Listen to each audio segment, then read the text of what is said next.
This is former Vice President Joe Biden. On October 15th, ABC News hosted a town hall event moderated by former Clinton operative George Stephanopoulos. Let's jump right in. And welcome to our town hall with Joe Biden. Mr. Vice President, welcome to you. Good to be with you. We're here with a group of Pennsylvania voters. You can see they're all appropriately socially distanced. First, looking backward to when this country first became aware of COVID-19, what would following the science have meant in terms of actual policy? Well, first of all, going back, the fact is that the president was informed how dangerous this virus was. Which is why the president formed the coronavirus task force on January 29th and suspended travel from China on January 31st. All the way back in the beginning of February, I argued that we should be keeping people in China. There were 44 people on the ground. All those 44 people came home, never got replaced. Biden is saying that we didn't have anyone on the ground in China, and that's not true. According to the CDC, at the beginning of the year, we still had a team of 14 people on the ground in China. I suggest we, in fact, ask to have access to the source of the problem. And the best of our knowledge, Trump never pushed that. When Biden says things like, the best of our knowledge, it means that Biden doesn't want to know, because ignorance is bliss. But here's Alex Azar, the United States Secretary of Health and Human Services, to fill you in. On January the 6th, we offered to send a CDC team to China that could assist with these public health efforts. I reiterated that offer when I spoke to China's Minister of Health on Monday, and it was reiterated again via the World Health Organization's leadership today in Beijing. In other words, the United States and the WHO were trying to get China to cooperate and be transparent about the virus, but they refused. Case in point, this Reuters story from back in March states, some health experts were skeptical that more CDC employees operating inside China would have made a difference in stemming the outbreak. This includes Scott McNabb, a former CDC epidemiologist, who was quoted as saying, "The problem was China, not that we didn't have CDC people in China." And if you haven't figured out by now, we could have had 1,000 people on the ground and China still wouldn't have given us access. I pointed out that I thought in February, I did a piece for USA Today saying, this is a serious problem. Trump denied it. He said it wasn't. So even though President Trump created a task force and shut down overseas travel, at the same time he was denying that it was a serious problem? Sure, Joe. There's an act that passed a long time ago that allows the president to go into a business and say, stop making this and start making that. Biden is talking about the Defense Production Act, which the Trump administration invoked 78 times between March and September. And it took a long time for him to even institute that, to get ventilators and so on. A long time? No. For example, President Trump invoked the DPA as early as March 27th to compel General Motors to make ventilators. And now we have so many ventilators that we're practically swimming in them. You can contain the pandemic by being rational and not trust the economy. For example, I laid out a plan how you can open businesses. Please, tell us your brilliant reopening plan, Joe. If you can open a business and you could have a sign on the door saying safe to come in, that's why people aren't going anyway even when they're open. Oh, that's what was missing, a sign on the door. This guy's gonna be the best president ever. President Trump talks about things that just aren't accurate about everything from vaccines, we're going to have one right away, it's going to happen, and so on. However, there's a difference between Trump being hopeful about a vaccine and Joe Biden straight up overpromising. I promise you, if I'm elected president, you're going to see the single most important thing that changes in America is we're going to cure cancer. But President Trump says things like, everything from this crazy stuff he's walking away from now, inject bleach in your arm and that's going to work. I'm not being facetious though. I mean, he actually said these things. No, he didn't actually say that. President Trump never said anyone should inject bleach into their arm. But Joe's right about not being facetious. He's just simply lying through his teeth. And what we should be doing now, and allegedly it's happening, but I've not seen it yet, nor the docs that I've talked to seen it, there should be a plan when we have the vaccine, how do we distribute it? You hear his language? Allegedly there's a plan to distribute a vaccine. I haven't seen it, but what Joe Biden won't tell you is that there's actually a plan. We have our military lined up. It's logistics. It's all about logistics. They deliver a lot of things, including soldiers.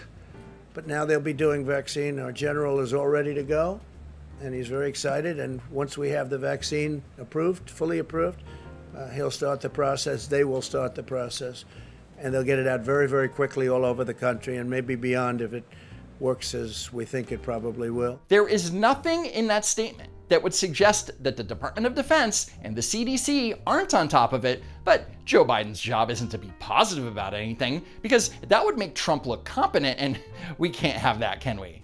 We don't have all the ability to get it to the people who need it. What? We don't have all the ability to get it to the people who need it. Two-term President Joe Biden? Yeah, sure.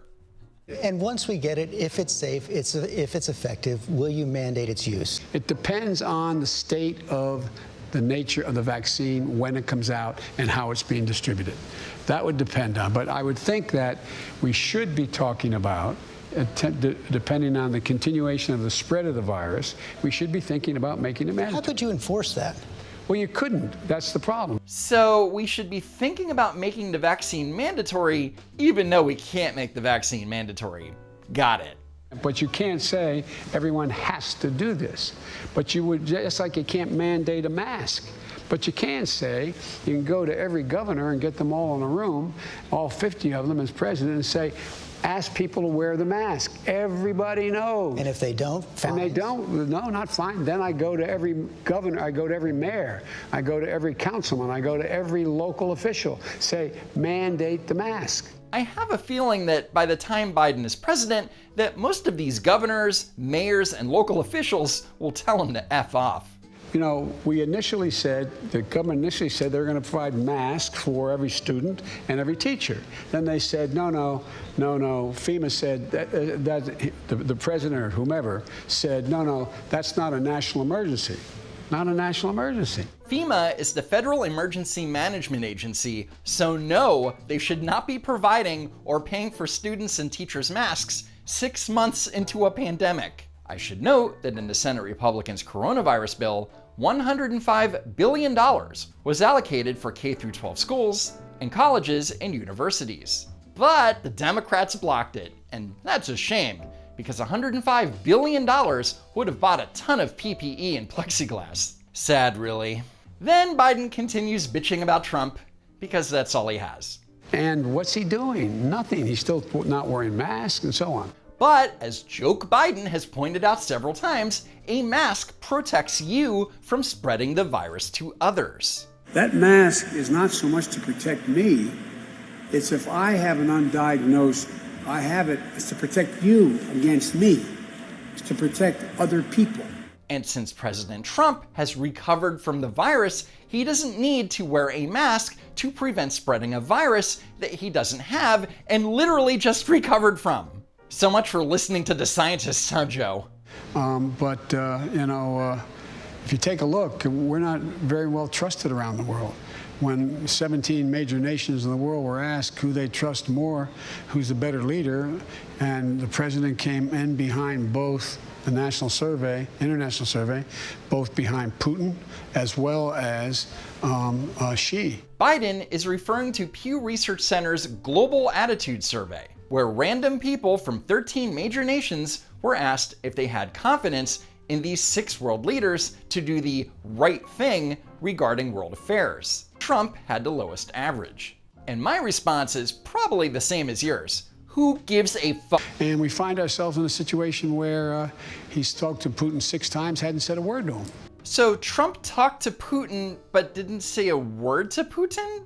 What does that even mean? You see what's happening in everything from Belarus to Poland to Hungary, and the rise of totalitarian regimes in the world. Poland and Hungary are not totalitarian regimes, but both have been supportive of the Trump administration, which I guess in Biden's eyes means that they're totalitarian regimes. But great job pissing off other countries already, genius. Next, there's this town hall questioner, Nathan Osborne, who works in communications. Hi, I'm George, Mr. Vice President. Hey, Nathan.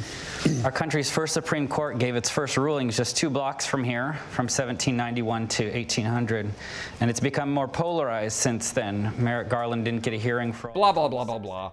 It needs to be pointed out that between 2009 and 2014, Nathan Osborne worked for the Obama-Biden administration as a speechwriter. So essentially, Joe Biden was his boss. Nope, not rigged at all. And if you think that I'm being hyperbolic, I'll point out that the second biggest news story of the election cycle wasn't even brought up, not even once. But, don't worry. I'm sure that NBC's Kristen Welker will ask Joe Biden all about it during the next presidential debate. Yeah, right. Anyway, Joe's former employee asked his former employer whether or not he'd be in favor of packing the Supreme Court, i.e. expanding the number of justices from 9 to 13 or even 15. It depends on how this turns out. Not how he wins, but how it's handled. But there's a number of things that are going to be coming up, and there's going to be a lot of discussion about other alternatives as well. Well, right now, it looks like they're going to have a vote around Halloween. So if they vote on it before the election, you are open to expanding the court?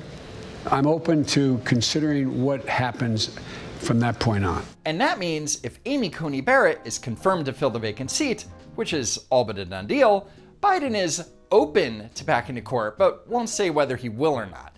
To George Stephanopoulos' credit, though, he did push him on it. You've said so many times during the campaign, all through the course of your career, it's important to level with It is, American but George, people. if I say, no matter what answer I gave you, if I say it, that's the headline tomorrow. It won't be about what's going on now, the improper way they're proceeding. But don't voters have a right to know where you stand? They do have a right to know where they stand, and they'll have a right to know where I stand before they vote. Yes, Joe, voters should know where you stand before they vote. And that's kind of a problem because we're literally in an election. You're in voting now. People are in the process of voting right now. That's right. Tens of millions of people have already voted. So you probably should have let everyone know your position weeks ago, Joe. You're in voting now.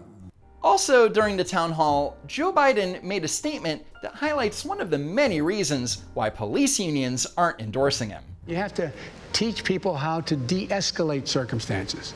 De-escalate. So instead of anybody coming at you and the first thing you do is shoot to kill, you shoot them in the leg. No.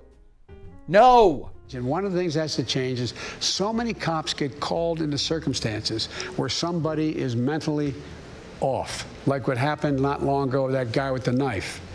That's why we have to provide within police departments psychologists and social workers to go out with the cops on those calls, some of those 911 calls. You make it sound so simple, Joe, but logistically, how does this work? Most 911 calls are answered by police officers who are already out on patrol and closest to the scene.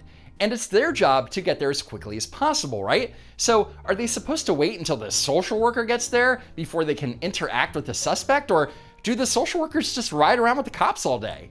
In other words, when you look at how this would all work, you start to realize it's not going to work. Finally, there's this man, Cedric Humphrey. He's a disaffected progressive Democrat voter who asked Joe Biden the following question. Many people believe that the true swing demographic in this election will be black voters under the age of 30. Not because they'll be voting for Trump, but because they won't vote at all. I myself have had this exact same conflict. So my question for you then is, besides you ain't black, what do you have to say to young black voters who see voting for you as further participation in a system that continually fails to protect them? Gotta love Cedric's backhanded comment referring to this classic Joe Biden moment. If you have a problem figuring out whether you're for me or Trump, then you ain't black. So to reiterate, Cedric's question was basically, the system continually fails black people. Why should they vote for Biden? And Joe's response was one of the most rambling answers he has ever given. Well, I say, first of all, as my buddy John Lewis said, it's a sacred opportunity and right to vote. You can make a difference. We have to be able to put black Americans in a position to be able to gain. So you look at what that entails. It entails also provide for the ability to bring in social workers and increase the funding for them from 15 to $45 billion. Every 3 and 4 and 5-year-old will go to school. In fact, talks about in the last 8 years what's happened. What happens is that The studies show that 58% will increase. What happens when you let them go to school, they make up rapidly whatever, not just in schools that are poor, but in all schools. A cybersecurity laboratory ability to compete, and that's what's going to help a great deal. In addition to that, your young black entrepreneurs are just as successful as white entrepreneurs or anyone else given a shot. This rambling went on for over 5 minutes, and you can see the look of disappointment on Cedric's face. To give people a real opportunity. Cedric, did you hear what you needed? Oh, I'm sorry. I was just saying, do you hear what you needed to hear? I think so. And if you couldn't tell, Cedric didn't actually hear what he wanted to hear. The main root of my question, which was, what do you say to young voters, young black voters, but young voters in general who feel that they're voting into a system that continually doesn't promote change for them? And I don't think that was really addressed. So I was kind of disappointed about that, but it is what it is. And yet, after all that, Cedric is voting for, wait for it, Joe Biden. So what's the lesson here? Be the change that you want to see in the world. Or just vote for Joe Biden, whatever.